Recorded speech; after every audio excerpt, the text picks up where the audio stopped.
7th, 2022, and March 28th, 2022, by the Secretary to the Asbury Park Press, the Independent, Two River Times, and the Township Clerk, and has been posted on the bulletin board on the main access door to Town Hall and posted on the Township's website. Can we please stand for the Pledge of Allegiance? And please remain standing for a moment of silence to honor the military who have been wounded or killed in action, and for all our first responders who keep us safe every day. I pledge allegiance to the flag of the United States of America and to the republic for which it stands, one nation, under God, indivisible, with liberty and justice for all.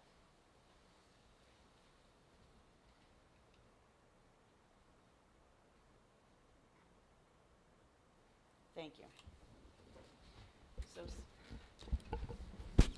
Can I have a roll call, please? Mr. Ackerson? Here. Mr. Masso? Here. Mr. Emma? Here. Dr. Gilstein? Here. Mr. Castaning? Here. Mr. King? Here. Mr. Lucarelli? Here. Ms. Plusas? Here. Mr. Nicholas? Ms. Nicholas? Here. Ms. O'Connor? Here. Mayor Bontempo? Here. Okay. At this time, I need a motion to amend the agenda to take items 3 and 4 first, and the minutes. Second. Thank you. All in favor? Aye. Any opposed? Okay. Item 3, memorializing resolution. I'll abstain. Why? But to change the agenda? Should the minutes. No, we're changing the agenda All right. order. You're still abstaining? No. Okay. For you. We're changing the order. We're not voting on anything just yet. Joyce's, Okay. We're just changing the order. We're taking item 3 and 4 first. Okay, item 3, Brightview Senior Living Development LLC Preliminary and Final Major Site Plan, 2021-3. Lots 29 and 29.01 property consists of approximately 11.44 acres along the northbound side of Route 35 in the TMHO-3 zone and RT 35H zone, Route 35 Highway Overlay. Proposed is a 3-story assisted living congregate care facility, which is 79,000 square feet in the footprint. Along with site improvements, 87 assisted living units, which equal 100 beds, 92 independent and congregate care living units equaling 115 beds. Also proposed is a solar canopy approximately 240 by 18 feet over the proposed parking spaces in the northern parkway lot near the rear of the building. The resolution was sent to everyone today. Do we have any comments or concerns? Nice job. Also sent to the board professionals and the applicants council, and a few minor comments that I think were reflected in the copy you got. Okay, so I need a motion to adopt the memorializing resolution, please. Moved. Second. Those two.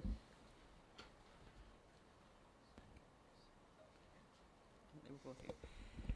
Can I have a roll call, please? Mr. Emma? Yes. Dr. Gilstein? Yes. Mr. Castaning? Yes. Mr. King? Yes. Mr. Nicholas? Ms. O'Connor? Mr. Masso? Yes. Thank you. I think we should seat the alternates. Also. Who's missing? Nobody. I'm sorry. So then can he vote? We're not. Yes, he can vote because he voted that day. Okay, We need that's 9. what was getting, okay. Got it. Okay. Item 4, administrative review for Amazon Fresh in the Commons, a review of the trademark logo sign which was previously approved by the TRC. Kate? Sure. So we had a Zoom meeting with the TRC and the representatives from Amazon and their sign company a couple weeks ago, and basically they showed us their proposed sign for the grocery store, in which it just had the Amazon logo. That's really just the arrow that goes underneath the words. However, they had to come before the TRC because the prior resolution does not specifically permit logos there. So we took a look at it. We looked at some of the other signage that's in the comments, and we felt it was appropriate. So we administratively approved it. Okay, thank you. And we did that global to allow the logos. Yeah. Right? Yes. Yes. We did a global change to allow the logos. We'll, In the resolution? The old commons didn't allow it, and we did a global resolution at some point. Which sends them to the TRC. Sent it Yes, to which you. is Yeah. what happened. That's what it is. Okay. Yeah. right, So instead of having to that's come why to us every single time. That's why Right. it doesn't come. So you just need a motion to approve the administrative process. Ratified, right. Okay, Joyce moved. Do you have a second? Second. Jeff? Okay. All in favor? Aye. Any opposed? Okay, seeing none, thank you. And last, minutes from the February 15th, 2022 meeting was sent to you. Does anybody have any comments or concerns on the minutes? I do. This, because my name isn't thick where it should be. Page 9, Okay. where the questions from the board, and if you look at the resolution, there was a question by me for acceleration and deceleration lanes on Route 35, and that wasn't addressed in the minutes. Okay. That was on page 10, 9. Well, I No, don't she know if said there's you put it on page 10 instead? under traffic. Yeah, Page 10 under traffic. at bottom of 9 is where it starts traffic, and then Got it, thank you very much. Okay, Okay. Okay, stand corrected. thank you. Okay, I need a motion to adopt the minutes. I'll move. Second. All in favor? All in favor? Aye. Aye. Any opposed? Okay, thank you, minutes are approved. Now we'll go back to item 1. Since this is our first public hearing on the application, I'd like to ask the board members whether they have any potential conflict we need to discuss involving the property owner, the applicant, or the individual owners of the applicant, if an entity. The names on the disclosure form have been submitted to you. Let the record show that we have one. Mrs. Blusas has a conflict with the applicant's attorney, so she's going to recuse herself, and I'm going to excuse her for the evening, because there's really no reason for her to stay here. Bye, Marty. Have a wonderful evening. Oh, thank you, Serena. Is there anyone else on the board that may have a conflict with the applicant, the applicant's attorney, et cetera?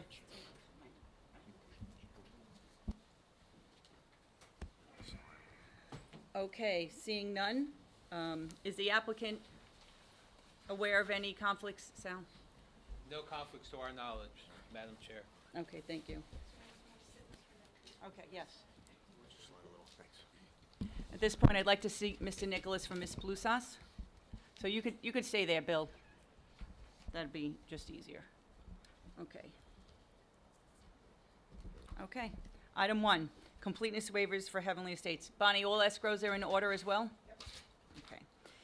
Proposed subdivision of 2 existing lots, 92.4 acres, into 18 residential lots, 3 open space lots to be dedicated to the homeowners association, and 1 large lot to remain undeveloped property located along the eastbound side of Newman Springs Road, Route 520, opposite of Vonage Technology Center, and is within the Rural Conservation District, the R4R zone. We have Sal Alfieri appearing for the applicant. Good evening again, Madam Chair, members of the board. Salvatore Alfieri, Cleary, Jacoby, Alfieri, and Jacobs on behalf of the applicant. There are several completeness waivers that are set forth on the Collier report dated March 28th, pages 2 and 3. Would you like our engineer to describe each of those and why we're requesting waivers? Is that how you do it here? Everybody does it differently. Okay, so we just do what you don't agree with. If you agree with what the with either of our planners have asked for, then we'll move on. If there's something you don't agree with, then state why you don't agree with it, and then they'll tell you why they think you need to do it, and we'll make a decision from there. Okay, so we're asking for these waivers. Correct. Yeah, so there are 4 waivers set forth on page 2 that we're requesting the waivers for, and then there's one on page 3, item number 3,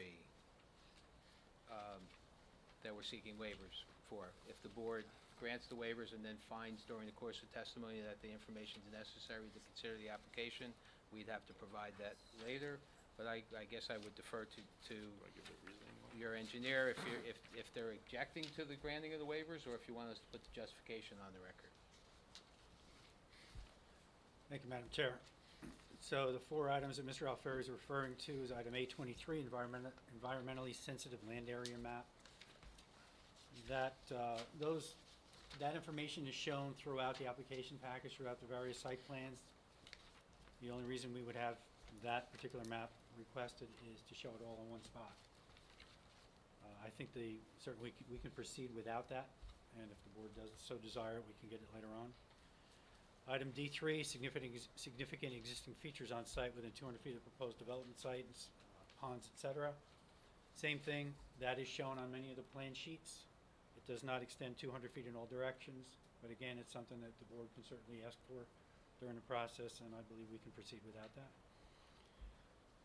Item G2, cross-sections of all and profiles of all existing proposed streets. I don't think there's any issues with that. The only streets proposed are Road A and Road B within the subdivision. We don't really need any profiles of County Route 520 in either direction. It is fairly flat and straight, both directions. Finally, item H7, location profiles and cross-sections of all water courses and drainage facilities within 300 feet. Excuse me. I think that's going to be at some point important to have, because we do have Willowbrook that essentially wraps around 3 sides of the property, and at some point we are going to want to see that. Selfishly, I'll also admit we're doing a stormwater study for the township, and certainly stream cross-sections will come in helpful. So that's certainly something I would like to have submitted at some point during the hearing before we take it to a vote. There were several. The other item that Mr. Alfieri referenced on the following page is we noted in the initial submittal, the DEP LOI was from 2005. That expired in 2010. The updated environmental impact report talks about an LOI that was issued in 2015. That expired January 9th of 2020.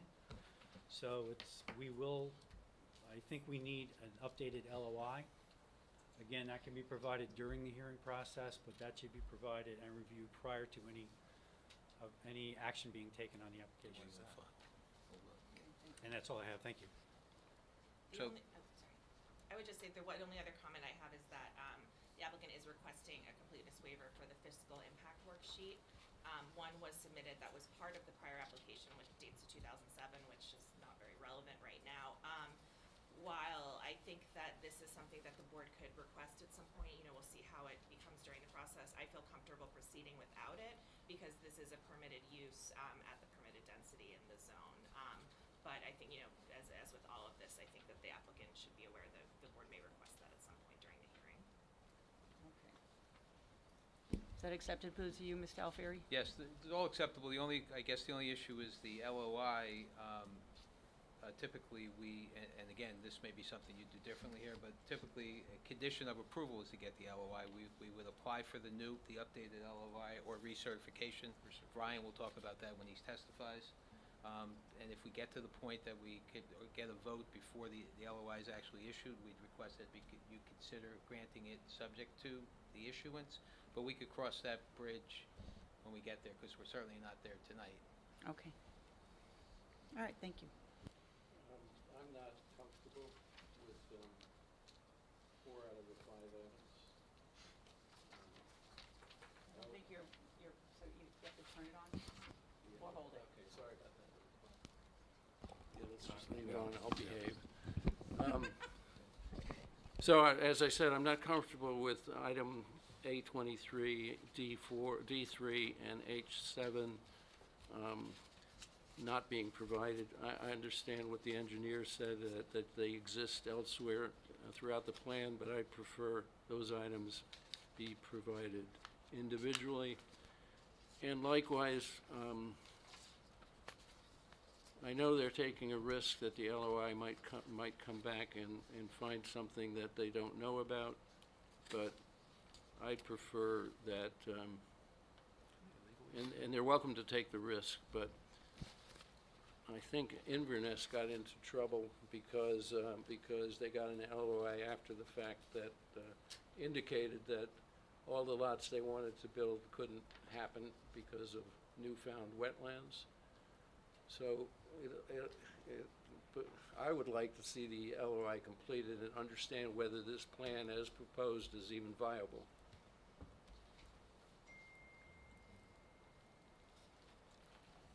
Does anyone else have comment or question about the completeness waivers? I have a question. Sure.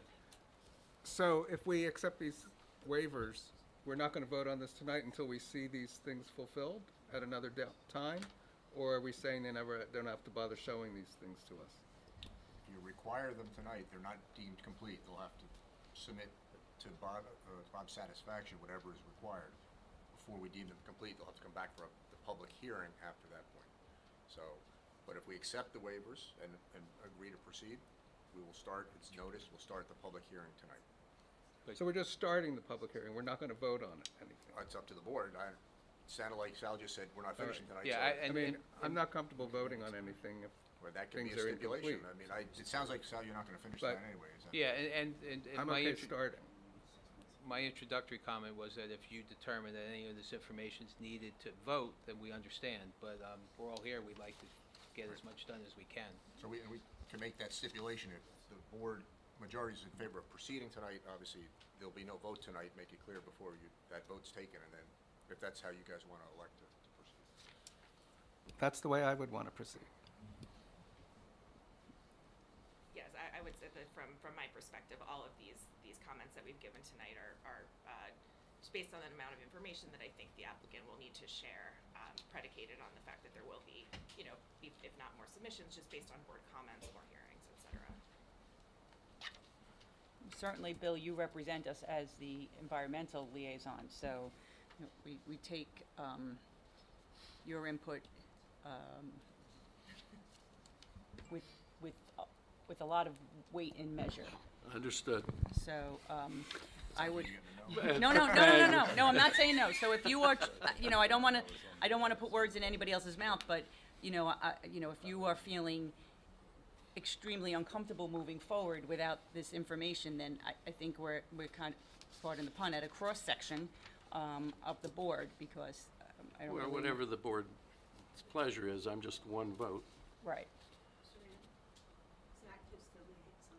Oh, Zach is the liaison? Yeah, and I happen to be the chairman of the Environmental Commission, okay? So you have two reps here that don't agree. Alrighty then. I don't know if anyone else has any comment? I'm going to defer to the two experts environmentally. Well, that's helpful. Bill, can I ask a question about one of the conditions on here? In your opinion, the 200-foot waiver versus the 300-foot buffer, how big a deal is that from Willowbrook? Oh, it is a big deal, quite a big deal. And the 300-foot buffer, if you looked at the plans, impacts a lot of the proposed lots, There's 3 or 4 lots that are more not than 3 or 4. correct, are within 200 foot. But the 300-foot impacts many.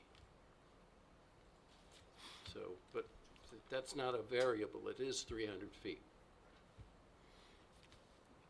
I also think that Mr. Mullen said is accurate. We're undertaking, the Township Committee is undertaking a significant wastewater management study right now. Stormwater management, wastewater management. So this is important because we are trying to manage as you guys, if you're paying attention to what we've talked about at Township Committee meetings, we're having a lot of issues in town, residents having significant issues. So I defer to the guys also on Environmental Commission that everything this board looks at is, from that perspective, is very important right now because we're trying to control it.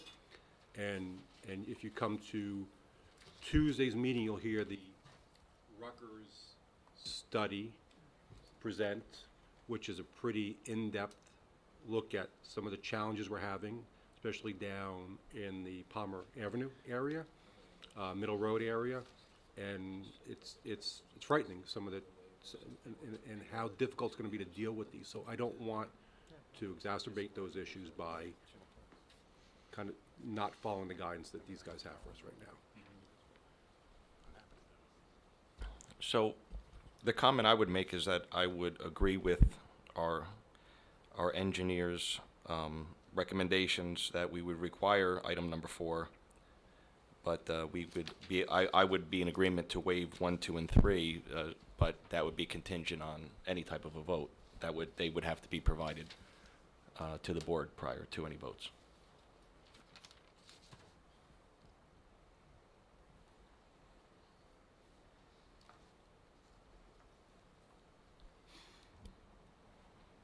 All right, so we got quite a mixed bag here.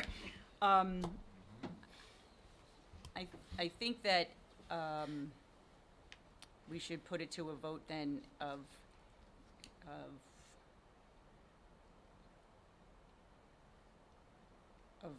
moving forward with these items. Like, we can, then we don't, do we have to grant the waiver tonight, or can we say they're subject to? You could grant them, making them subject to submission prior to the next hearing, or obviously before a vote, minimally, but I would say the next hearing. I don't know how quick they can do some of this stuff. You know. and So I that don't- we can proceed. I mean, they do have Yeah. all their professionals here, and one of the things that we pride ourselves on is not making you drag everybody out more than one time, right? So we know that the applicant is paying, travel time and all that stuff, so you're all here, so but I'm also only one vote, so can you help me word this Well, motion? the advantage, if you do that, would be we could at least see where the lots are and possibly point out the 300-foot line and all those things. So we understand it more than just talking numbers. But obviously, we don't want to waste your time either, Sal, and your client. So, I mean, if he's got to redo stuff, and you're wasting testimony tonight, we don't want to do that. But that would be a suggestion. It sounds like if the chair and people agree with that position, to start at least, get a feel for what the application is. And we would like to proceed, and So we then would we'll then react. make a motion that we will deem, agree to the waivers as outlined by our board engineer, subject to submission clearly prior to the next meeting where there's a vote, but minimally maybe prior to the next meeting that this is continued to, even if it's not a vote. But that's going to be subject to time and when the next meeting's going to be. So I don't know, we may have to revisit this when we're done tonight to see how quick our next meeting's going to be, and how quick your team can pull together some of these things. Understood. I mean, the LOI's not going to happen, obviously, No. in a week, or 2 The- weeks. But the no. 300-foot can. Well, so you're proposing a motion to grant the waiver with all those conditions, right? And then we Yes. put it to a vote, we get a motion and a second. Correct. And then a vote, and that either gets approved or denied. Correct. Correct. Okay, So it could still, that denied. motion could fail, and they would go home anyway. right. So, all right, so the motion would be to allow, to grant completeness waivers, subject For to, tonight. for tonight, so we can move forward, subject to these items being provided, all 5 of them, right, because there's these 4 and the LOI. All 5 of them at some point during the hearing, but certainly prior to the vote. The only clarification, I think G2, the road cross-sections, I'm not sure anyone had an issue with that one. I don't have. Right. Yeah. Okay, Minus G2. minus G. And then the fiscal impact, I wasn't sure if you guys even discussed that one. They are requesting a waiver. The board did discuss it. I just. Okay, so why don't we just leave that as maybe we might need it? I don't think that'll come up, but let's leave it in there just in case. Okay? Okay, I need somebody to make that. I'll make the motion. I need a second. Second. Okay, Bill's gonna second. Roll call, please. Mr. Ackerson, Right, that's the easy part. Mayor Montempo, Yes is to move forward. Yeah, so we'll deal with that. No. Mr. Emma, Yes. Dr. Gilstein, Yes. Mr. Cassidy, No. Mr. King. Yes. Mr. Lucarelli, Yes. Mr. Nicholas. No. Ms. Tomasa. Yes. Oh, Sal Thank you. Fieri, the floor is yours. Thank you. So, So we start with, that was your- the easy part. the engineer, if he could just give us a little bit of his history so that Right. we can accept him. Swear me. How many witnesses are you going to have tonight? Just 2, Brian Murphy and Scott Kennel. Okay, why don't we But just- are all you witnesses here? Yes. So why don't you just swear we'll them all swear in? both in, so. they Well, can- why don't we swear everybody in? Yeah, They're we all have- here. and swear our professionals too. And so, yeah, Sal, is your client going to testify at all, or? Not likely, no. Okay. So these are the only 2 professionals you're gonna have? Yes. Through the whole case? Maybe, because if there are environmental questions, we may have to But bring that our person isn't environmental- here? Not here. We don't Okay. intend to call them tonight. Okay. So we'll ask them, and then our professionals to swear to tell the whole truth, nothing but the truth, so help you God. We do. Okay, thank you. And Sal, when they're ready, if they can state their name and spell it. Okay, we'll Brian, see you if go they- first. Sure. Brian Murphy, Murphy, 1856 Route 9 in Toms River. I'm a principal at FWH Associates. I'm a licensed professional engineer and planner in the state of New Jersey. Been practicing since 1995. I've been before this board and about 100 other boards throughout the state. Okay, we all find you acceptable. Thank you. Go ahead, Mr. Murphy, thank you. Do you want Scott's credentials now or later? No, when he Okay. testifies. All right, Brian, You want to do exhibits first? yeah, please. We have several exhibits. Do you want us to pre-mark them, Loretta? Sure, why don't we do that? This will be A1, first one. Yeah, that's fine. This one? Yeah. That's just a Google Earth aerial shot of the site indicated. A1. And A2 is a color rendering of the sheet 4 of 28, which was submitted to the board, which is the overall site development plan. That's it, Brian? That's it. Okay. First, would you orient the board as to where this property is located and what the existing conditions are? Sure. It's block 2, lot. Kate, you want to be able to see? I'm fine. You sure? I can move over here and point. I looked at this property. I bet. You know it well enough, right? It's block 2, lots 2 and 26 in the R4R zone. It's 92.4 acres. To the north of the site is Route 520, and across the road is, the oval shape is the Vonage building and the office complex. To the east, there is a variety of commercial uses and a couple of residential lots. To the south, basically the south and west side, you can see the irregular shape of the boundary. That's the Willow Creek, and across the creek to the south is another residential development, and to the west, across the Willow Creek, is a nursery off to the west. And is that a different township? Yes, it's Colts Neck. Yep. So as you can see, that right now that this is a farmed lot, we're proposing to develop the site for 22 total lots, and I'll refer to A2.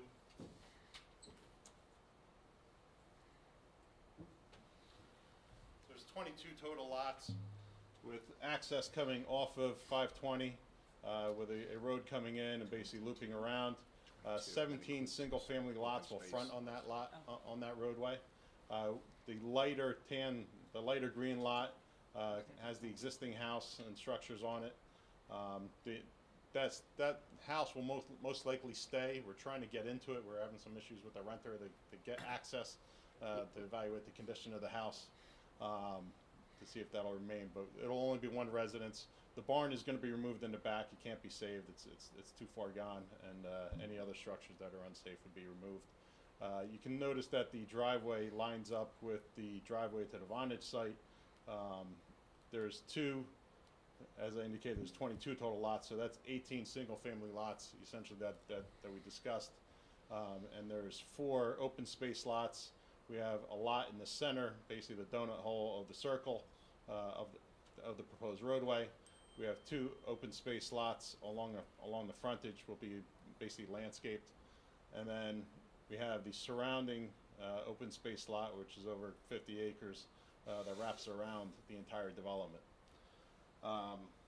Sewer and water, the lot will be individual septics, and the water will be public water. The septics, basically, we're showing the location of the proposed septics on the lots, on the grading plans, so we can see that they fit. As I indicated, we're over 60% open space for the property. The stormwater will comprise of a variety of methods. Each lot will have its own dry well for the entire roof. Will go into the dry well system. We have 9 rain gardens that are spread throughout the site. We have a retention basin basically at the end of the cul-de-sac for the larger storms. The dry wells will be owned by the individual owners. The rain gardens will be owned by the HOA. We're proposing that the basin, the roadway, and the drainage within the roadway would be owned by the township. And obviously we're landscaping the site. Right now that the site is pretty much cleared out due to the farming activities that have been on the site over the years. We do have a variance that's associated with the project, and it's for lot 2.20, which is the first residential lot to the left as you enter into the site. You'll notice the sawtooth shape running along that eastern boundary, and you'll also notice that our roadway lines up with the roadway across the street. So that road basically sets where our lots can go. So it's only this lot, because of this odd saw shape, that we're getting a lot depth variance. So we're looking at 250 feet required, 233.74 is provided. So we're basically 93.5% compliant. We're pretty close, but not quite there, just because of the odd shape of that portion of the lot. Again, it's because we have to line up with that roadway to provide a safe condition on this property. These lots are actually substantially over depth, but we can't shift the road because then we won't be lining up with the intersection across the street. Again, it's fully conforming. This deviation can be granted without any detriment to the zone plan or master plan or the surrounding uses. We meet the purpose of the MLUL by providing adequate light, air, and open space. Again, this lot's fully compliant other than that depth variance. So we have the lot area, we have all the setbacks, all compliant. It's just that depth that is the issue here. We also have we also meet the purpose of the MLUL by providing sufficient space and appropriate location for a variety of residential uses and recreational uses, and to encourage the location and design of transportation routes to provide free flow and also reduce congestion. Obviously, that's why we have to line up with the area across the street. This variance can be granted without any substantial detriment to the public good. The variance will substantially outweigh, will not substantially impair the intent of the zone plan. As I indicated, it's really going to be imperceptible, especially with, from the roadway, that this is, slightly under lot depth. As I indicated, it's only a few feet compared to the overall depth. We're still well over 200 feet. There are a couple of waivers to discuss. Sidewalks along Route 520, none are proposed. Again, this is a county roadway. Basically, we wind up going to the stream and the wetlands going to the west. And to the east, there's no sidewalks immediately to the east. There's a variety of some sidewalks, there's no sidewalks along the commercial businesses that run to our east. So we're requesting that waiver. Public access to the reservation area of the site, none is proposed, so we're requesting that waiver. And also trails per the master plan along the Willow Creek. Basically, the master plan showing basically a trail running along there. DEP isn't going to grant us an approval to provide a trail along that entire area. They tried the last time with the Inverness project, and it didn't go then either. So we're asking for a waiver from that as well. Okay, couple follow-ups. First, the applicant's proposing to develop this under the Green Estate House standards within the ordinance. That is correct. And as you indicated, all of the bulk standards have been met except for the one bulk variance that you just described? That's correct. The lot with the existing home, that meets all bulk standards? Yes, it does. After we demolish the out structure? I Correct, guess, the right? barn. Yeah. Okay. You mentioned the trail, and was an application actually filed with the DEP for that trail, if you know? We did not. No. Okay. So if the board, as part of the LOI request, wanted an application filed for the trail to establish that it can't be granted, would that be something that could be done? Sure, we can reach out to them in some form to see if they'd entertain it. But I don't see any general permit or IP, talking with my environmental professionals, that would cover that. But we'd be happy to go through that exercise if the board wanted us to. I wanted, so the board understood, because you went over it a little quicker than I thought I would do it, because I'm anal. The ownership and maintenance of these various open space lots, basin, et cetera. Can you just run through that again, so the board fully understands what's proposed? Sure. So we're proposing that all the open space lots would be owned by the HOA. that would be formed as part of this. So we have the two up front that are basically fully landscaped buffers along the frontage of the roadway. We have the third one that's in the center of the the circle, we'll say. And then the fourth one is basically the open space lot that surrounds the property that contains the wetlands and buffers along this area. And I know Bob, in his report, 1.9 says that stormwater management basin that's at the end of the cul-de-sac, he recommends that a separate lot be created for the basin, and it also be dedicated to the HOA. If the board were to impose that condition, the applicant would agree to it. Sure, we can do that. And we would still comply with the open space requirements. The stormwater management design itself, is it complying with the current stormwater management regulations? Yes, Bob had correctly indicated that we'd have to get to a 95% TSS, which we will do. So we'll fully comply. And Bob also, Colliers issued a report dated March 31st that dealt specifically with stormwater management. Have you had an opportunity to review that report? I have. And are there any conditions or comments within that report that you feel we would need to either ask for relief and/or modify the request being made by Colliers? I do not believe that I had any issues with anything in there. I'm just seeing if there's anything that he was looking for additional comment on. I think his mic is on.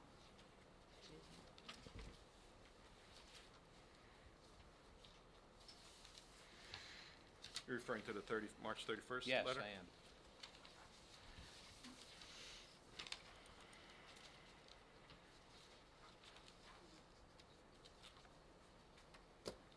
I guess the only thing would be on page 4, item 1.13.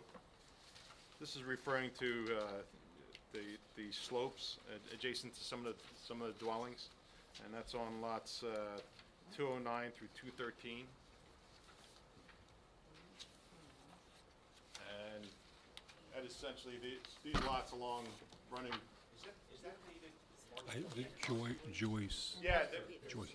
there's two letters. There's no 121.3 in the March 31st one. It's 1.13. Yeah. On page 4. But that's the March 28th letter. No. March 31st letter, 1.13. It's right here. Okay. 113 or 114? 1.13, is that what you're, Yes. Yes. okay, There are two Collier reports. right, you're on the March 31st Collier report. Correct. And has an issue with 1.13, Correct. You got it. okay. So it's referring to these lots that are basically at the end of the cul-de-sac. These lots are all proposed to be walkout basements. So it's not uncommon to have, obviously you have to get down to the slope of the grade of that walkout. So running from the front of the house to the back of the house, we do have a grade change that gets the grade down to that elevation. The reason why we're doing that is to reduce the limited disturbance that we're going to have on the site, and to basically perform better with the grading, so we don't have to move as much dirt, and also so we don't have to disturb as much of the site. So we have some walkout basements along that area. Technically, I guess we could provide walls along those areas, but steep slopes really aren't the issue that they were at one point. The technology has moved along quite a bit to be able to solidify those areas and stabilize those areas. So we would not want to comply with that, would be the comment, I guess. Can you update the board, we talked about the LOI during the waiver discussions. Can you update the board on the relief and/or applications or permits that are required by the NJDEP and what the status of them was previously and currently is? Sure. So as Mr. Mullen indicated, there were two. There was a wetland permit that was, or a wetland LOI that was previously issued, and there was a flood hazard permit that was originally issued that delineated where the flood hazard line was, and also the wetland line and the buffers associated with those. This plan reflects those. We've verified that the location of the wetlands, they haven't changed over the last couple of years. So we're seeking recertification of those. We feel that we have a very good chance of get them recertified by the DEP, and we're under that process. We're also going to have to go for a GP 11 for the stormwater discharge out of the basin, so that's also a permit that we're going for. Sidewalks, you mentioned on the county road, and of course, we'd have to apply to the county for their determination on sidewalks as well. But in terms of the internal roadway, we have sidewalks on one side of the street? One side of the street. That's in compliance with the RSIS. And is the road width also compliance with RSIS? Yes, it is. There are also comments in the Collier report, now I'm jumping to the March 28th report, relating to landscaping and environmental evaluation, subdivision plat details, et cetera. Are there any issues on those comments that we cannot address or need further discussion on? The only further discussion, I guess, would be page 6, and this is the March 28th report from Colliers. On page 6, item 3.10.2, which is referring to the curb radiuses. We're providing 25 instead of 20. It provides better radius for emergency vehicles. Obviously, the regular vehicles don't really need that radius, but emergency vehicles and buses, I think it's appropriate for the 25-foot width. If the board really wants 20, we can certainly provide that. And that's not referring to the intersection. That's controlled by the county, and it's that 35 feet. But it's only the internal radiuses that we're discussing. What I'm really talking about is basically the radius right at this intersection and this intersection as well, basically where the pole, it comes back into the cul-de-sac.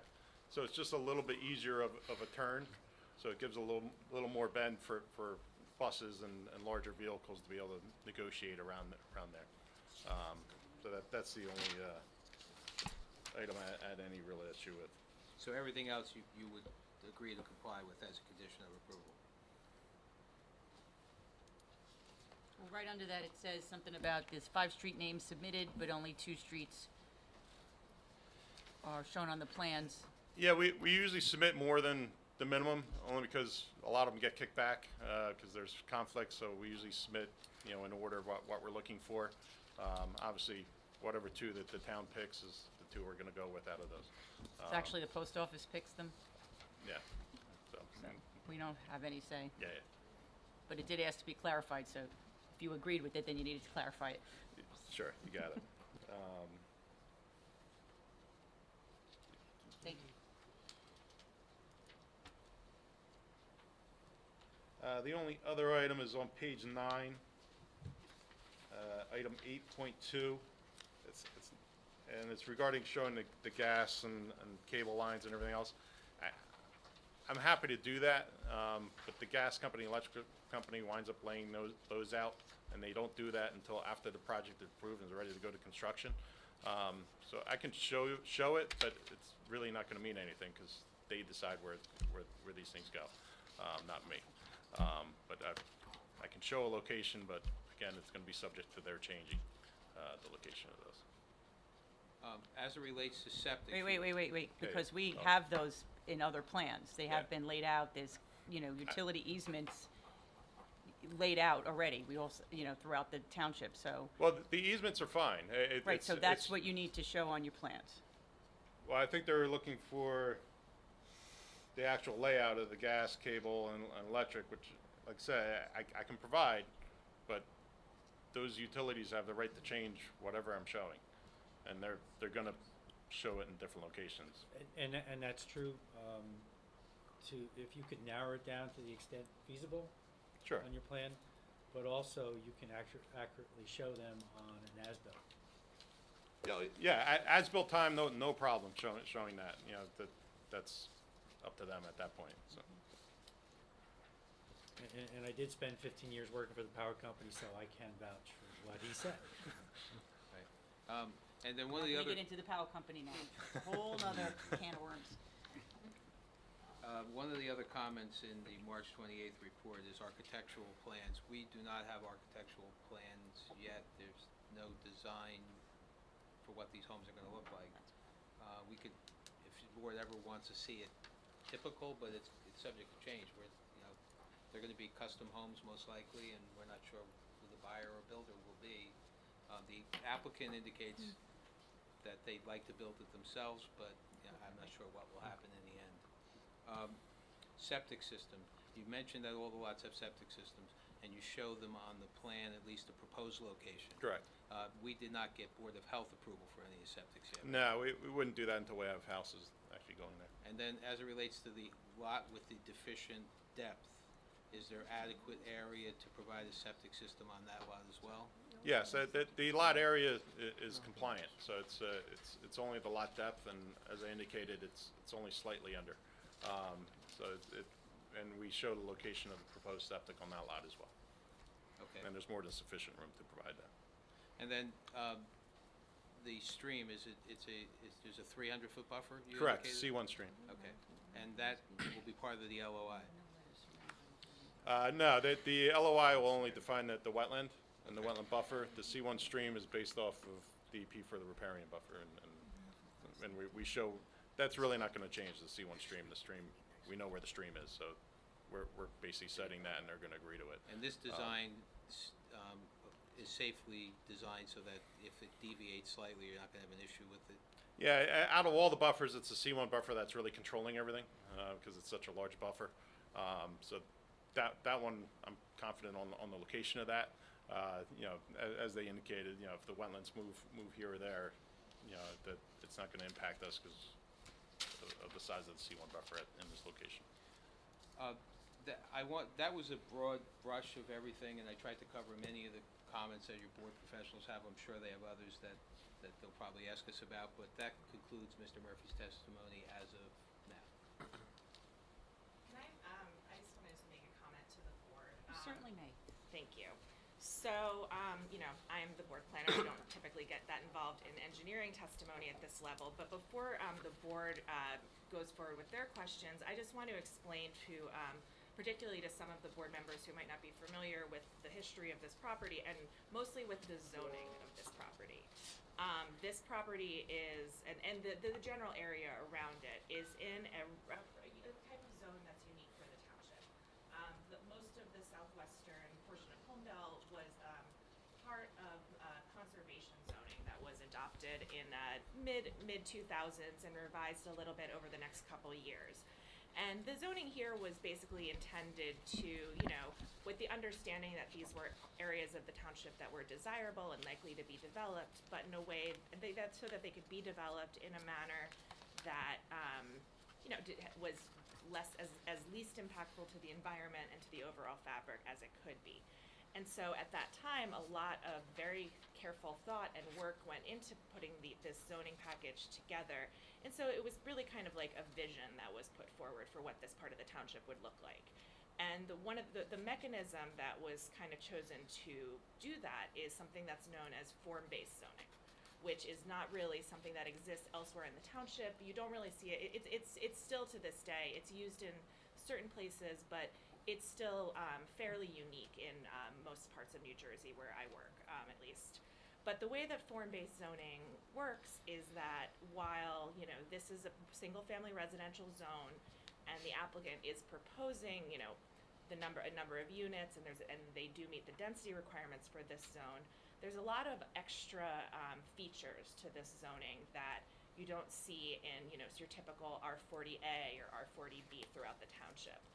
And some of those were, and part of this is because of how much time has lapsed since it was initially adopted, but some of these were codified in the zoning, and others were kind of remained in the master plan, as you may have seen from the maps that were attached to my rather lengthy report. But so I think that, you know, and I think that a lot of this does tie back to what will eventually be engineering questions, but I think that the main thing that I just wanted to draw both the board's attention to and as a question for the witness, if we look at figure 2, which is proposed building types and locations, this is a map from the township's 2005 master plan amendment prepared by my company 3 names ago. But this has locations for proposed building types and locations. So one thing you can see here, and you can also see this in figure 3, which is proposed reservation and preservation areas, is that for this property, it does propose the green estate house, and it proposes it along a type of, you know, loop cul-de-sac that is similar to what's proposed, but both the street and the building locations in the current application are pretty different than what's on this plan. And you know, and this plan does, and the way that the master plan was written, the way that the zoning ordinance was written, does you know, offer. It's not meant to be, you know, to the foot. It's not even meant to be to the 50 feet if necessary. But I think that it's important for the applicant to describe, and if the applicant didn't have the ability to see these maps, you know, I would understand that to a certain extent. These were buried pretty deeply.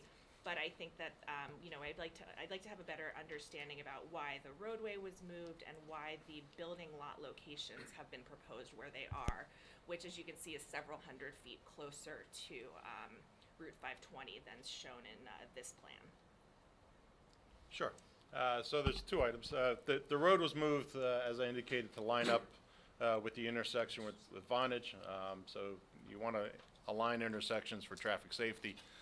So that's why the road was moved, which basically shifted everything over. Also, my reading of the ordinance is if it's a cluster, then that requirement doesn't apply.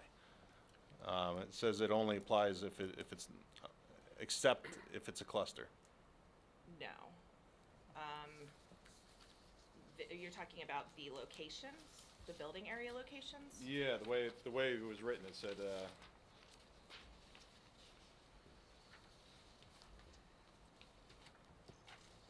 it would not apply, Do you have a section you can refer me to?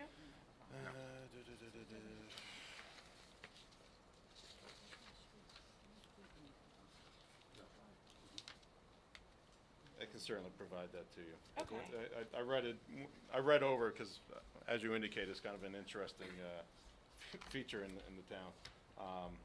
And it did specify that it did not apply if it was in I don't think that that's cluster. accurate. I mean, I'd like Okay. to see what Sure, the, we can discuss that. yes, because I know that because generally, most of this plan and the zoning was written with the assumption that nearly every property would be clustered except for, you know, kind of unique cases. Mhm. So, you know, I'd be happy to either take a look at that and explain it to you. You know, we can do it after the hearing. You can give me Sure. a call. I'm happy to work through this with you.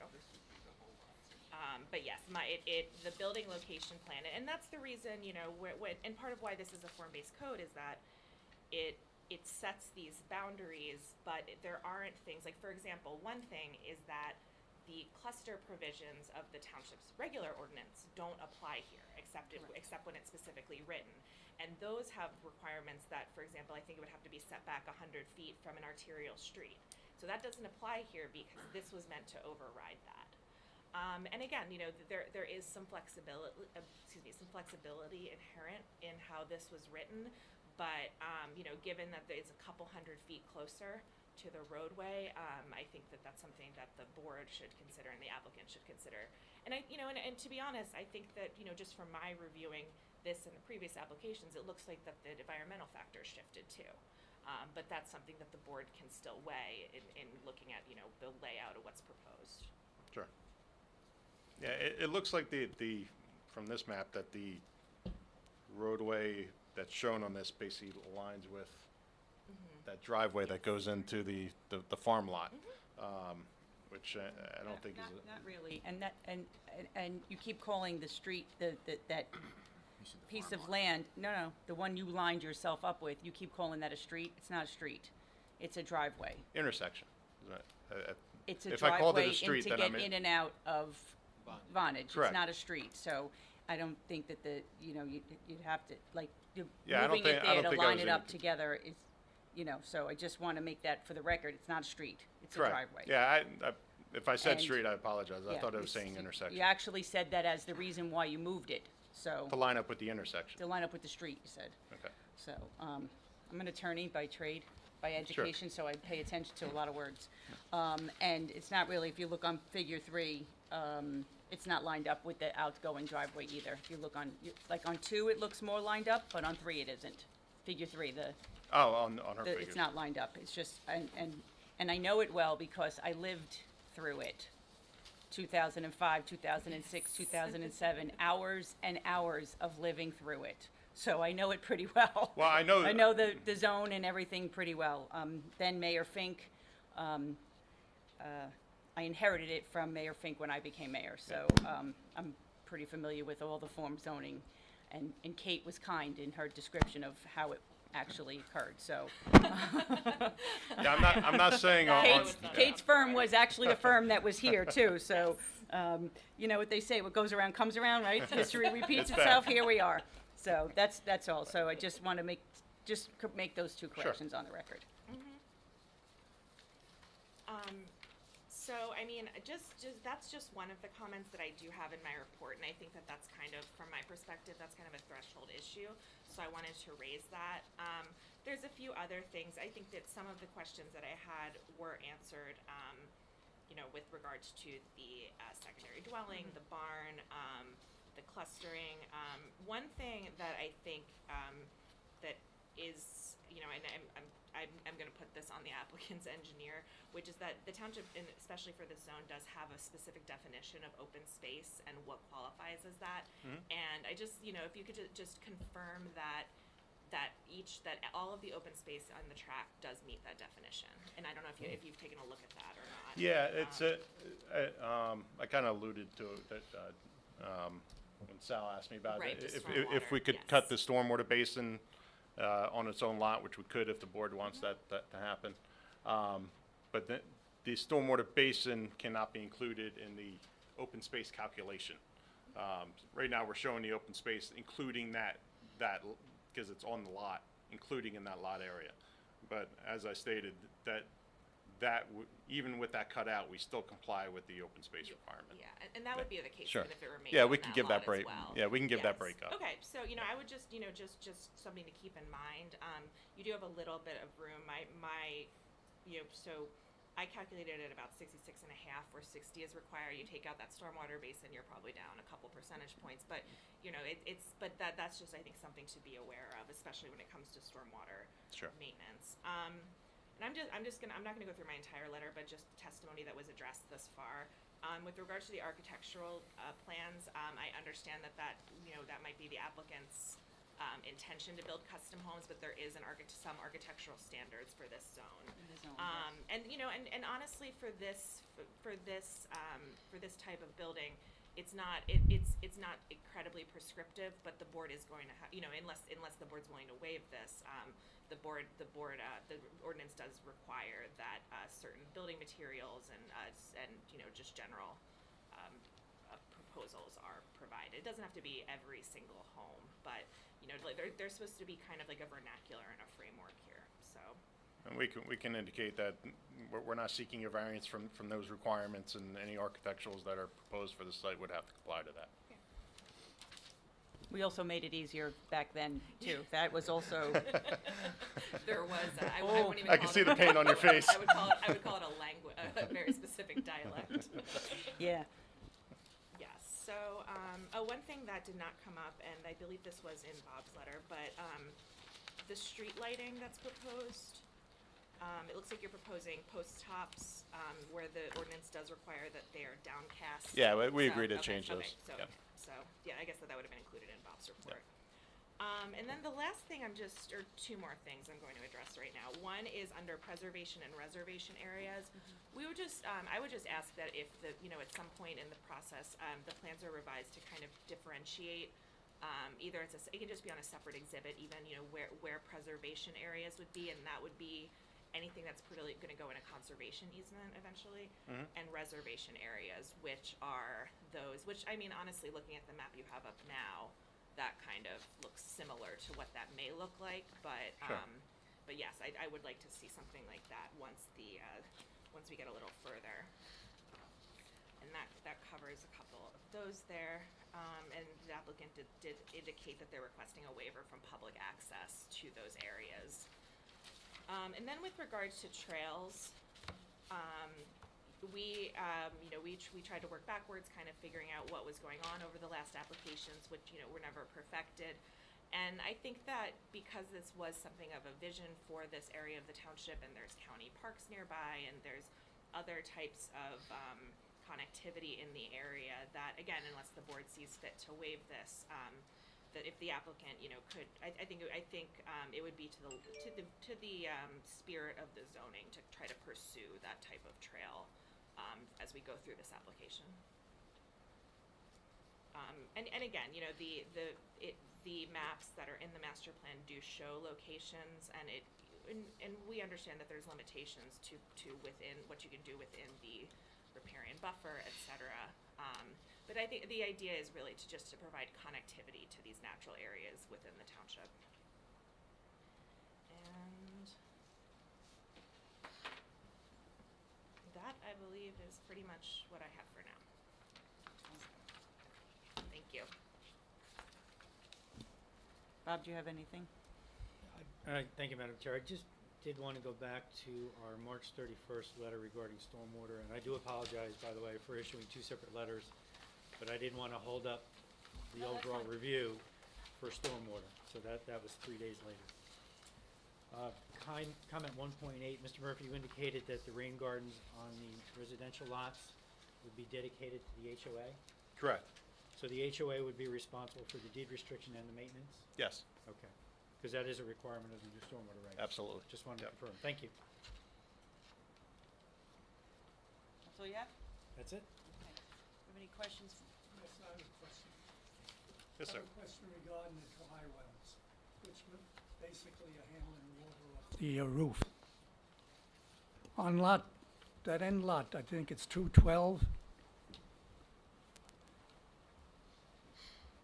If you look at that, if I'm figuring it right, the depth of that dry well is only maybe 1 foot. No, it's the one all the way to the left. 212? Right. Okay. And that has a dry well and only has a depth of maybe a foot of stone. Is that acceptable? Sure. Yes. It's not so much the stone, it's the volume. So you can go with a little bit additional pipes or a little bit larger pipe and less stone, or you can do smaller pipes and more stone. It's just the volume that matters. So we have to meet the volume. Thank you. And the clearance to groundwater. Absolutely. The lot that doesn't conform in the northeast corner, Yes. the one next to that, just south of that, what's the depth of that one? Because that looks pretty close to the buffer as well. Sure.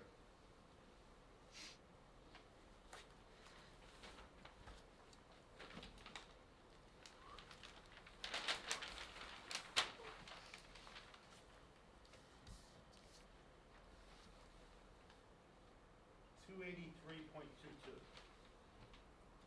And the limit is what? 250. Exactly.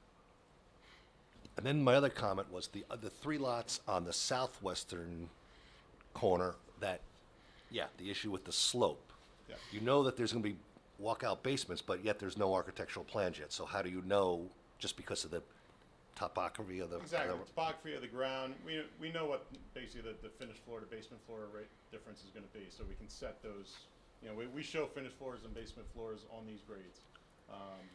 During design, you wanna do that, you wanna make sure the basements are above the water table and all that, so, we know that it's gonna conform on these lots. Sure. Hey, Kate, what's our ordinance regarding sidewalks? He mentioned that before. He was looking for a waiver on that. What do we require? There was the sidewalk ordinance does require, I can't remember exactly what it is, but the general one, which Bob can speak to, this zone requires that sidewalks be located on at least one side of the county roadway. It also requires that sidewalks are required on only one side of the internal roadway as well. So they comply with the internal requirement, but they are requesting a waiver from the county roadway.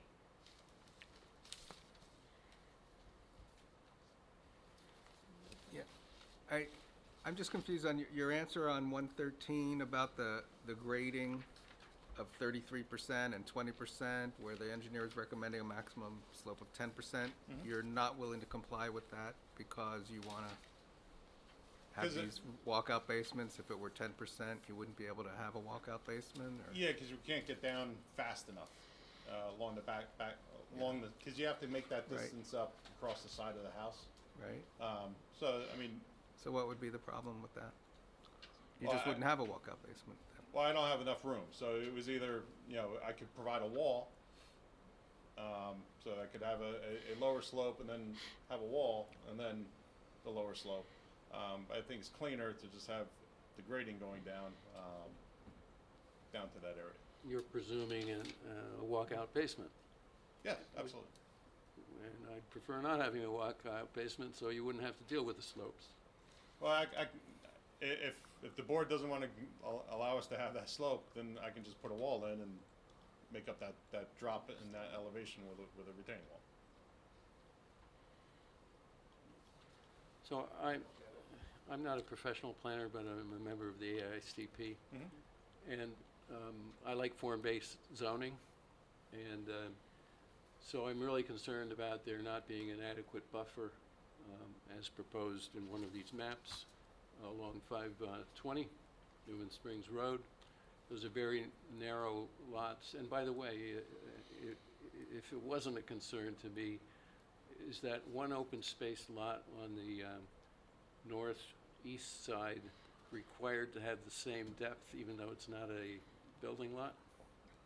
I don't believe so if it's a building lot. No? No, and that's where the map, the location, building location maps come in. Okay. So thank you for answering that. But I do think we need a significantly enlarged buffer, as is indicated in the map and as our planner mentioned, to basically take two building lots out of this proposal.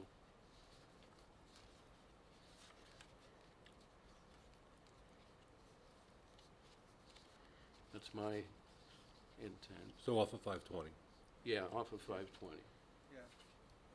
Next to Pine. Indicate the buffer should be what? The, Off of 520? there isn't a specific number given. If you scale out the map, it's about 500, maybe a little more feet. And again, there is some flexibility, but yeah, the intention was that there was a buffer along that roadway. And also a buffer that not necessarily was intended to be heavily landscaped because of the distance.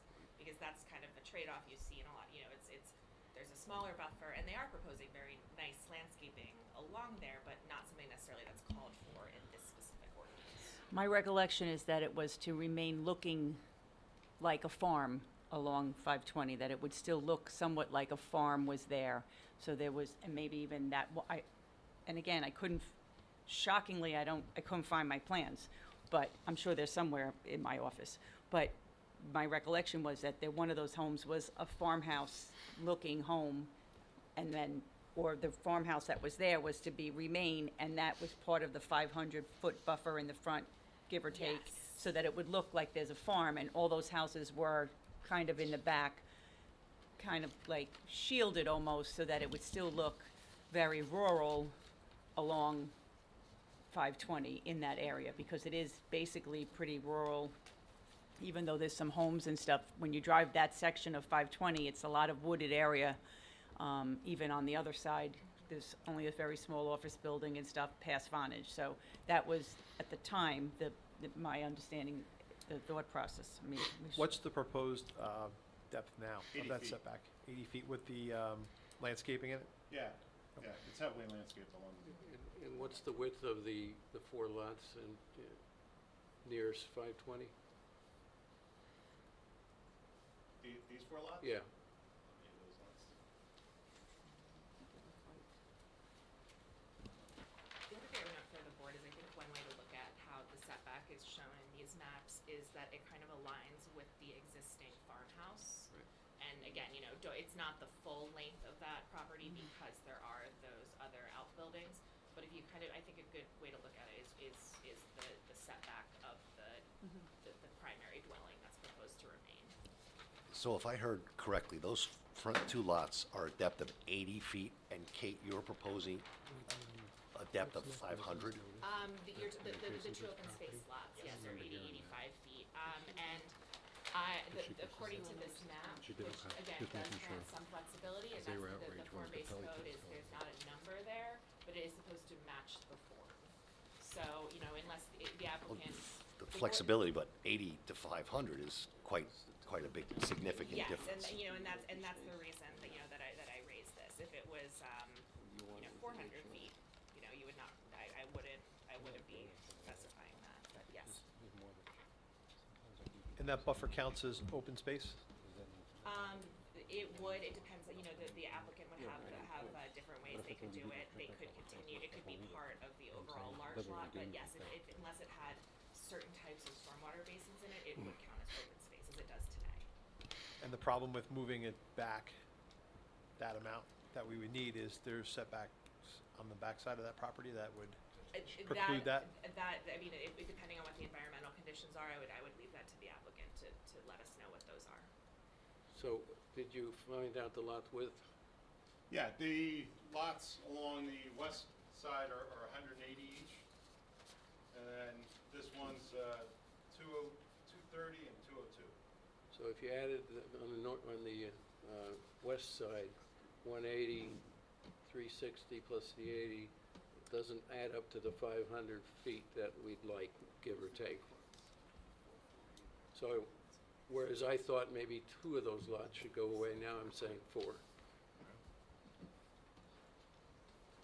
Why were the plans changed from 2005 and the road being moved over? I know you want to line it up with the intersection, but if it was approved in 2005, why are the building lots moved, looks to me, eastward? The reason being is that they didn't have any kind of wetland approval at that point, and the wetland that they originally had wasn't any good. What they thought it wasn't what the DEP thought it was. So it substantially impacted the original layout of this project.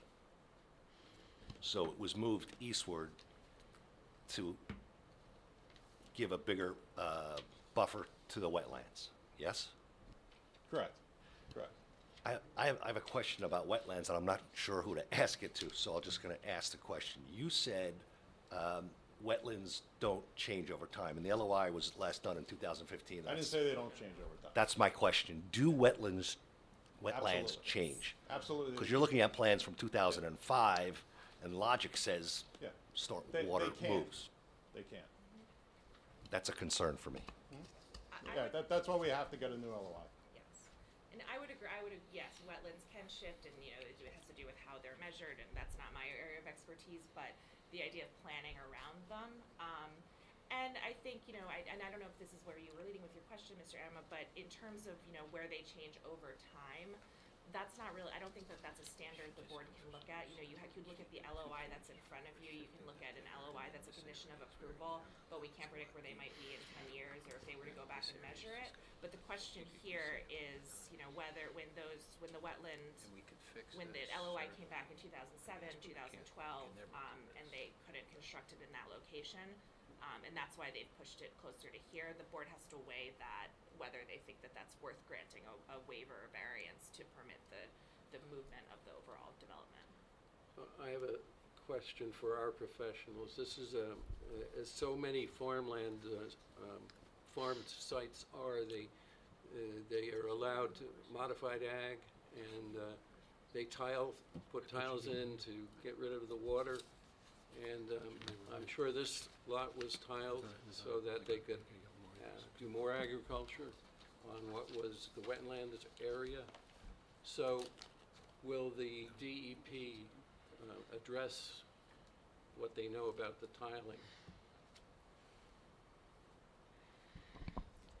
I would think the DEP, when they come out to verify whatever wetlands are flagged, will go based on today's standards and what exists out there today. The history should not, or may not be relevant to that, because they're worried about what's out there today, preserving what's there today, buffers around what's there today. Could it have an impact on, like the different resource values and the associated buffers? It could, Yeah. but chances are with the 300-foot C1 buffer, Right. it's all within that anyway. So, yeah, so a lot of this really Well, comes down to the I suspect the green area that's being proposed, surrounded by roadway, is former wetlands. I suspect that. And there may be tiling in there and what have you. Well, the DEP would look at soil types, if that's what you're talking about, yes. They look at water, soil, and plants. Vegetation. Yeah, vegetation. Obviously, there's no natural vegetation there at this point. Would the preservation area, or whatever the two terms are, if the HOA owned this property, would the preservation area allow them to lease it to a farmer? That's a good question. I believe that the reservation area would, not the preservation area, because the preservation area is meant to consist of the most environmentally constrained properties, and I believe is fully required to be put, under conservation easement, and will be, not So- fully, but the option is there. But the reservation area, the applicant does have the option of looking into a farmland easement, which would be coordinated through the HOA So if we looked at your figure 3 in your report, that shows the reservation and the preservation areas. Yes, so we are looking at the light, any of the light green in that, on that map, or the lighter color. And that's where the fiscal impact study comes in. If they It- change that to farmland, then that's a different, that's taxed differently than if that was just, That's a the good, conservation yes. easement is taxed differently, as is farmland taxed differently Yes. than the rest of the property.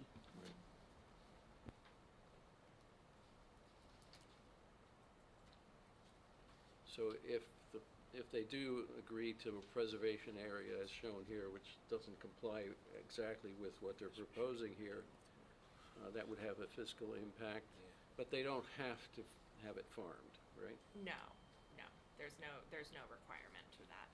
Is there any requirement for what maintenance has to be done on it? There's certain maintenance that's required in easement areas, if it's township held. Otherwise, I would defer to Bob for any kind of environmental, kind of maintenance. Certainly, any stormwater management facility in that area is gonna have to be properly maintained in order to continue to function. Sure. I mean, can the grass just grow up to 3 feet and, No, no, Whatever no. If we- they own that, they'd have to cut the grass and Yeah. maintain it, and conservation easement you can't go into, so that would just Right. grow naturally. I mean, we could make, you can make it a landscape easement where, you know, you have, like the front, for instance, if we wanted to make that a landscape easement, you Yes, could, and then have them, you know, keep it in a certain manner. And then the rest, if they choose to make it farming, then they'd have to actually farm it. So that would also come with its set of, maintenance requirements. Yes. But everything on the map belongs to the HOA. There's nothing that's gonna be deeded to the township to take care of. Well, road. the road and then the I mean, basin well- would be up to the town. No, the Okay, we don't want the basin either. no. I didn't think you would. Just We'll take the road because we have to, but other than that. Yeah, I think he testified the road and the stormwater facilities within the road. Yes. And just to clarify, those two questions are, just comment, page 6 of my report, comments 16 and 17. Preservation area shall be described as a conservation easement containing surface water bodies, wetlands, and everything else that's required to be as such by the township. And that may be dedicated to either the HOA or the township, contingent on township acceptance. And the reservation area, which is the less, environmentally constrained portions, some farming is permitted, passive recreation, stormwater management, and those shall be described as a landscape easement, as the chair just said, to be dedicated to either the HOA or the township, also contingent on the township's acceptance, or as a privately owned farmland easement. So those are where the options lay, and that's up to the applicant. But they do, complying with one of those. So I'm sorry for being the hog here. No, go but- ahead. But I understand that from the prior application, the Inverness, that basically the DEP denied the trails because it was going to be owned by the HOA. It's my understanding if the property were to be along the stream were to be owned by the municipality, then the DEP probably would allow the trails. So I'm asking that of our professionals here. I don't know about that. I wasn't here for that. I'm not sure how that was resolved or how that was answered, but I think that that's a question as part of an application. And it is an option that is permitted under this, That the zone. HOA can own the trails, That correct? either one could own Right, the so- trails, either the HOA or the Because we have township. those along, No, I understand where Yeah. they can, but if the DEP says no, then you can't. Yes, the DEP, Right. which at some point may have said no to privately constructed trails and privately owned trails, but they may have accepted publicly owned trails, and that's something that's gonna have to be sorted out again now. So I don't know the answer to that fully, but it is an option either way. Certainly, when they make the application, they can Yes, we could find out. clarify that. And then the township can make a decision if they want the trail or not. And that other subdivision up Holmdel Road, that applicant dedicated a lot of open space to the county. Yes. And they may have been part of continuing that trail. I'm not sure if they have to Yes. apply, and there's some ponds and stuff, so. That was Instead under of the township, it similar, might- ordinance, they that was wanna- also under they the wanna look into the form-based county. ordinance.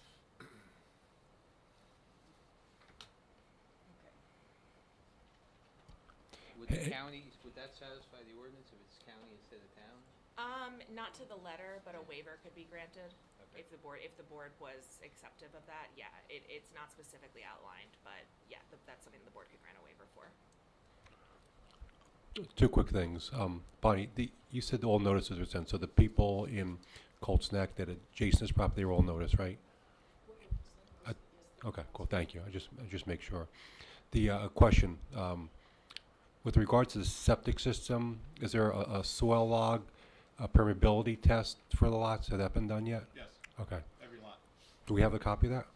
I believe so, but if not, I can certainly provide it. I think it was in the storm report. There were soil logs within the stormwater report. I can't say that they were specific to where the septics are located, because it was primarily basins, rain garden, so on. Because we don't know yet, correct? Yeah, we've done a lot of soil pits out here. The barn, you said it's, needs to be torn down. I understand where the other buildings need to be torn down because they're in such sad shape. But I would like some historical preservationist people to look at the condition of the barn, be granted site access, and determine whether what you said is correct or not. The pictures I've seen, recent pictures of the interior show that the barn is in reasonably good shape, and the roof isn't leaking. The rest of the property's not Yeah, the so rest of the property I But that agree was- is, yeah. but the big barn, and they have a historical report here, and it's unique, the style isn't unique, but the size is unique. And I think it ought to be assessed by the historical folks in the county. And to answer the mayor's question, we did have the list from Colts Neck and notified Colts Neck. And I also spoke to Tim Anfuso, the township planner, who requested copies of the plans, which we provided. Just for any other application that we've seen in this area, they come out. Yeah. The Colts Neck people. That's why we asked the question. I just want to make sure, because I just don't want to have to revisit everything because they I weren't understand. noticed. Yeah, I have the slips that they were sent. That's fine, thank you. Thanks. What's the intent for the current farmhouse that's there? Are you going to refurbish it or do As I anything with it, indicated, or you're we're- just going to sell it as is? Or No, we're having issues getting access into it. We know there's some lead abatement that has to happen, given the age of the property. So the inside has to go in and be evaluated, see whether it's feasible to basically bring it up to code or not. So I assume it's being leased to somebody that's not allowing you access? That's correct. That's an issue that was just recently brought to our attention. I spoke to the client today about it. We're gonna have to look into what we can do to get access and deal with the tenant and the county, on some of these issues.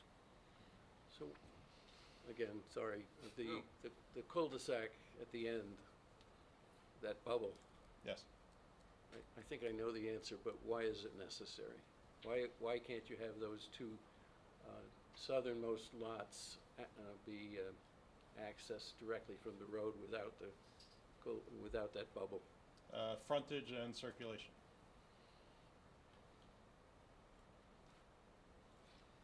Couldn't you configure those lots differently? Or ask for a waiver for that frontage? I don't know, I don't really care, but Well, if you look at the figure 2 and 3, it doesn't have the bulb at the top of it. It just has the road, going around. kind of like a lollipop stick or something, as opposed to having the bulb there. I think that my guess would be for access to the stormwater basin, because otherwise you'd have to do an easement across somebody's property to get to it. If you took that out, then you would have to have an easement on those people's property to get to the stormwater basin, because the road, the houses would I just understand. end, but, It's an easement for their own HOA maintenance, not, Yes. you know, we don't care. if Right. it's- And you could I make would it- you prefer could the make it bubble part not of the being H- there. You can make it part of the HOA open space easement too, that 20 feet or 50 feet, whatever you need to access the basin. because that's how it looks in the Yeah, one map. in the form base that, In the form base. yeah, I prefer not having that cul-de-sac or bubble. It's just a, well, it looks like something else, but I'm not saying. That bubble a road? That's Just a cul-de-sac. Just a cul-de-sac. And it's owned by the town. Right, so it would be easier for plowing and what have you if it was just straight up or down and Agreed. one side or the other, yes. Instead of having to clean out a cul-de-sac, because basically on snow, there's no way to put snow when there's a cul-de-sac. Onto the storm basin lot. Yeah, other than that, yeah. That's probably where they'll put the fire hydrant, because that's just how it works out.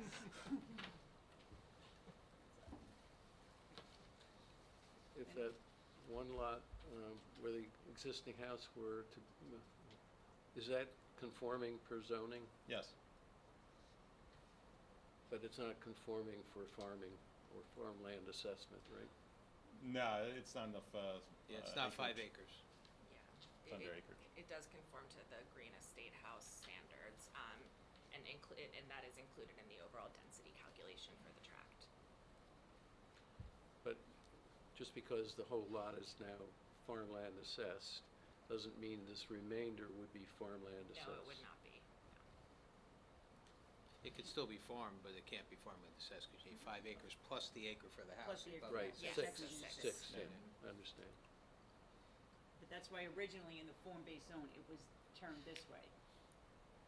Yeah. The other option would be to continue to use this as a farmland easement, and this is where it gets pretty complicated in the zoning, but I think it was proposed at one point, is that a larger farmland tract remains, and this is what's known as a residual dwelling unit, where it does still count as part of the overall density of the tract, so they couldn't go over 18 units here, but it wouldn't have to be on a lot that conforms to the underlying subdivision standards. So that would, you know, if it were chosen to be farmland as with a house, that would be one route that could go. And I just want to say that Paul Phillips worked on this, and so, you know, we talk about wetlands moving, and you know, I know you intimated perhaps that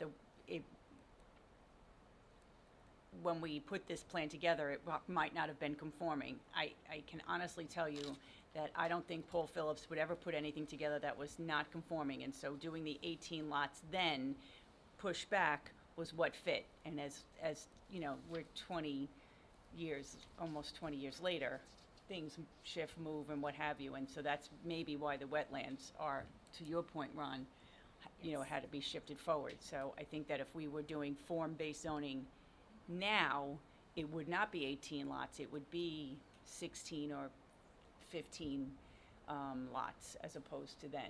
So I just don't want Paul Phillips getting a black eye for anything that he shouldn't have, because he was really, first of all, he got beat up pretty good to begin with, but he worked very hard on this as our planner, and Question, did the C1 category exist back then? That's a good question. No, it did not. I didn't think it did. It did not. I That think came in I- afterwards yes. also. That I think is probably the biggest reason here. Yeah. And I apologize if I said wetlands instead. But the riparian buffer and the width that's required, I think that's the largest. I can tell you change. that probably changed in around 2013. Okay, so it was even after the that's what I figured. So I was no longer, I'm pretty sure I was a freeholder when that happened. Lucky you. I seem to remember that being like a thing. And I don't remember sitting here, I remember sitting there, so that's another reason why things shifted. So while it fit the density then, you know, and it technically fits the density now, it's what we would permit at this point. Would the county force you to align with that intersection, given that that Vonage is a driveway and not a street? I think they would, just because of the amount of traffic that comes out of there. And the way- Vonage is pretty much empty now. Yeah, but you can see the way, the way that it's set up. Right, isn't Vonage shutting down? Yeah, It's empty, today, yeah. today, but Yeah. it needs to be planned for. So, And again, if you could move the road and abide by the form-based well, planning here. that's just it, so now, I mean, had the stuff from the county, then we would know that answer, right? Right. And even some of the other things, fire, right, we don't have any reports from fire or the construction official or any of those things. Lots of unanswered questions. Okay.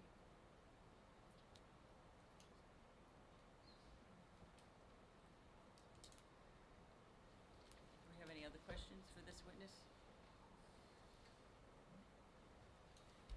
Okay, thank you. Do you, where, I don't, oh. there's one person from the public, I think. Yes. Chung, do you have any questions for this witness? Okay, thank you. We're not gonna call our traffic expert because, our goal tonight, I started by saying we know you're not gonna vote tonight. Our goal tonight was to get as much input as we can from you. We got Kate's report recently, but I was away, so I got back late last night. We didn't have a chance to really get. I saw you're out of office. I Yeah, thought that yeah. might be the case.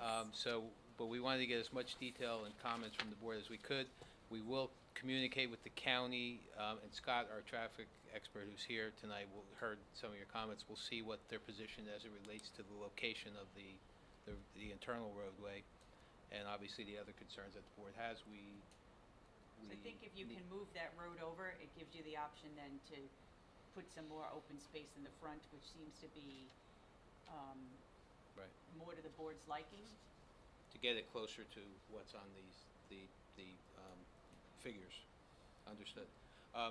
And I don't think we probably can't even carry it to a date certain because we're gonna need a little time, and any date you give us would be arbitrary on Well, our end. we can carry it to June 21st if you'd like, Okay, Just so you don't have to renotice. so you don't have to That's renotice. fine. We can carry it again. And then we can carry it again that evening if you aren't ready. okay, that would be That's our perfect. next available date. 22nd? June 21st. Unless you want to renotice, though. No, no more letters to Cold Snake. No, you don't. So, I mean, And I would like site access for the preservation folks. would that be, To the extent we could coordinate, we have the tenant issue, but other than that, yes. So We have don't- them. We don't care about the house. Just the other Just the structures? barn, just the the big barn. the one All barn? right, so have them, whoever it is, contact me and we'll work out access. Thank you. Well, should we do, you want to do that as a board site visit or just? No, he just wants to send the informal? historical I got you. society over there to look at it.